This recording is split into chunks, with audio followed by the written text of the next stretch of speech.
want to warm you up with one first, just to get the gist of what you're in for. Sound good? Yeah? Cool. So I've been thinking about reasons recently. Reasons why we do or don't do something, yeah? So I don't eat too much food, reason being I'll gain weight. Or I don't have too much sex, reason being I'm going to tire out my dog. That's what you got for the next 10 minutes, ladies and gentlemen. Please give a warm round of applause for Dave Flynn!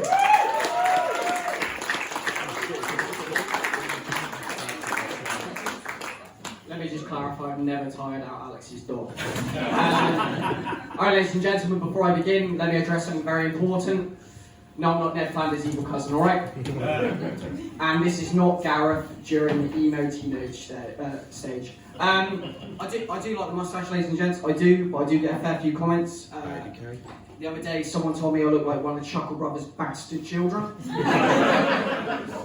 Someone shouted at me from a van the other month, "Hey, Magnum P. Doe."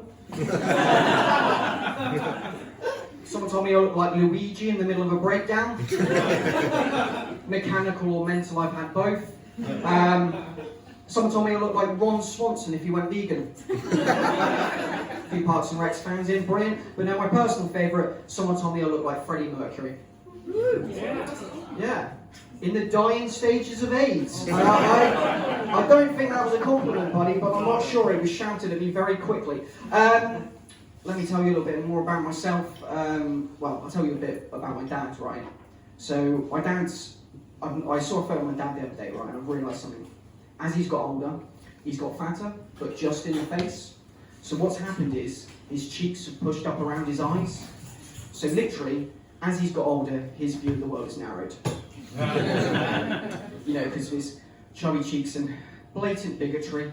I know I can't really talk. I turned up tonight dressed like a goth who's undergoing hormone treatment to become a nationalist. Of course, I'm not racist, mate, but apparently I really suit the look, so here we are. Now, my dad was always a miserable bastard. He was the only person I knew as a kid to get Bell's palsy and look happier. True story, true story. And he's always moaning as well. He was like, he turned around to me the other day, he was just like, you know what, your generation is so fucking impractical. You're so fucking impractical. And I could take that as a criticism if it wasn't coming from a man with 3 Facebook accounts because he keeps forgetting the password.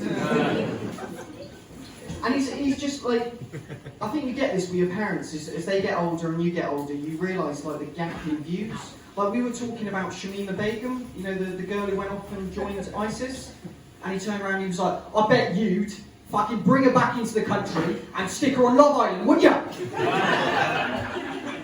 I said, of course not, Dad.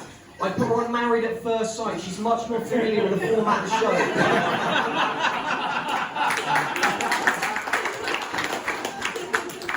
Thank you. A clap for a Shamima Begum joke. I was not expecting that, to be honest.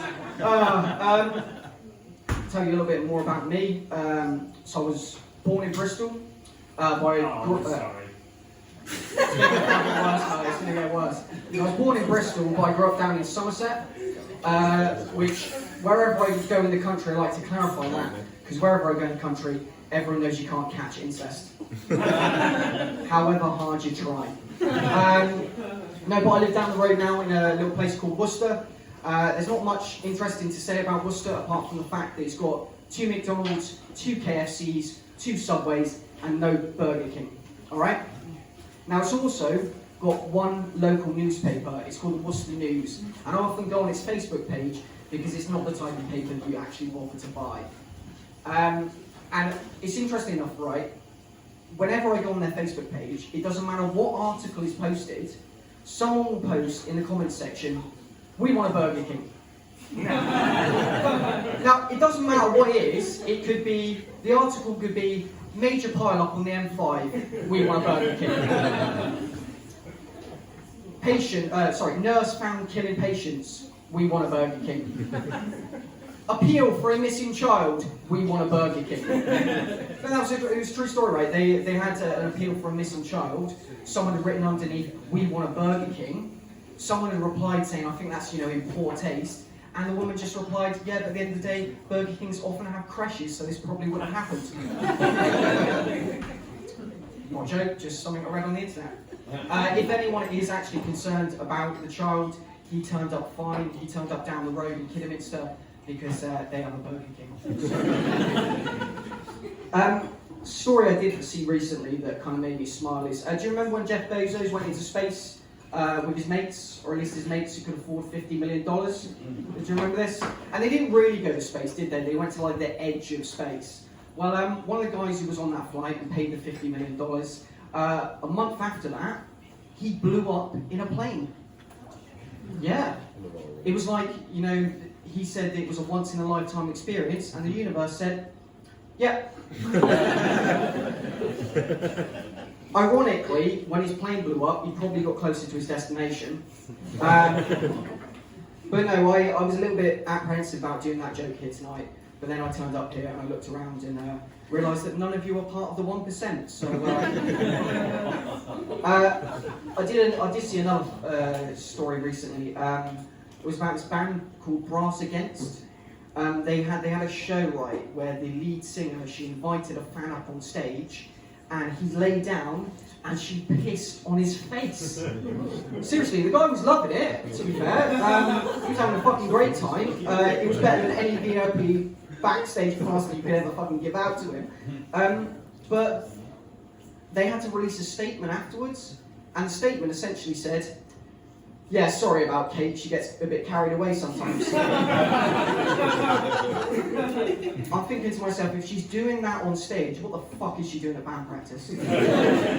How many recording studios have they been kicked out because she keeps smearing shit on the walls? And like, when it came out, when the 30-second clip came out, you had the usual suspects who were like, yeah, imagine if a bloke did that. Imagine if a bloke did that. I was like, I'd rather not. It was hard enough to knock one out to that 30-second clip. My mate came to me the other day actually, and he was like, Dave, do you realise that newspapers are dying out? No one's buying newspapers anymore. And I said, for one, you're 35, you're too old to be a paper boy, get a proper job. But no, I was thinking to myself, newspapers dying out, that's a positive, isn't it? Right? Like, at least in the future, it'll be much easier to find dead hoarders. Some of you are a bit perplexed by that. Let me explain. Imagine you smell something coming from the flat upstairs, the police kick the door in, and they go, oh, there he is, next to the iPad and the 1 terabyte of storage.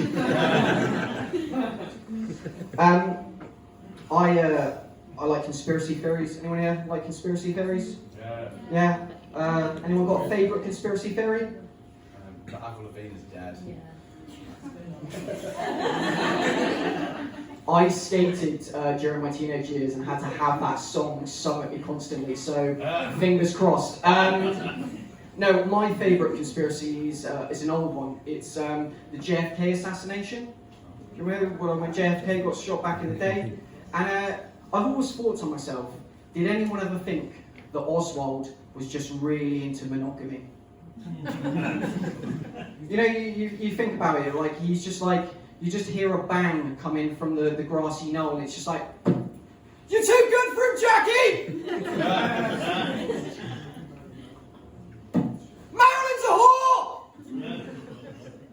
That bit hasn't really worked recently, but I really just love screaming Marilyn's a whore on stage, so I'm going to keep it in.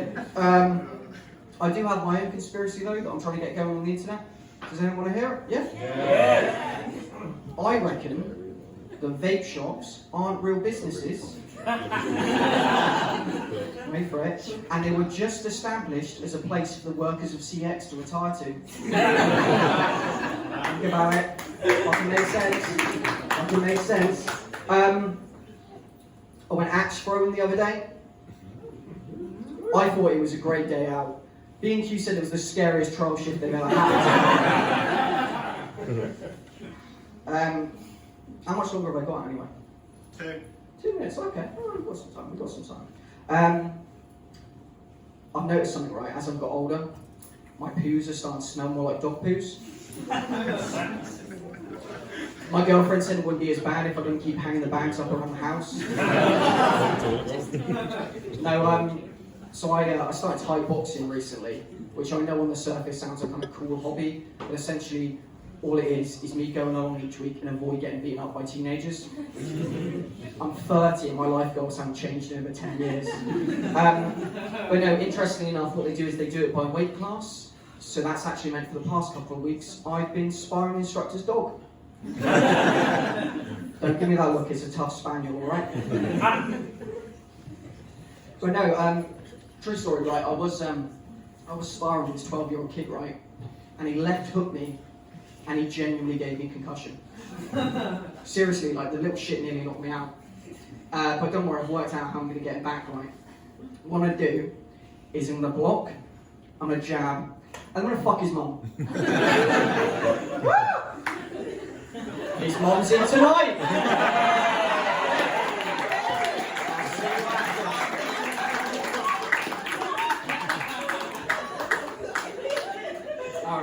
Alright.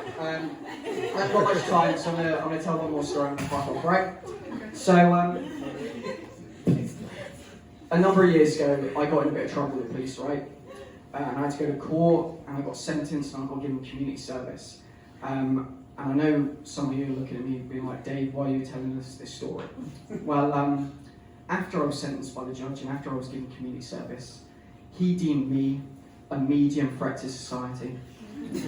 That's right, ladies and gentlemen, this is a medium threat to society. Suddenly the world doesn't look so scary anymore, does it? This lady here is thinking, fuck it, I may even walk home alone tonight. I reckon my spaniel could take him. I'm with Dave Flynn, you guys have been fucking great.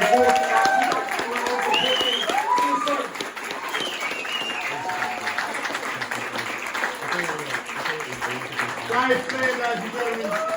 Dave Flynn. Okay, we're going to have 15 minutes, and we've got the final section. Sound good? Okay.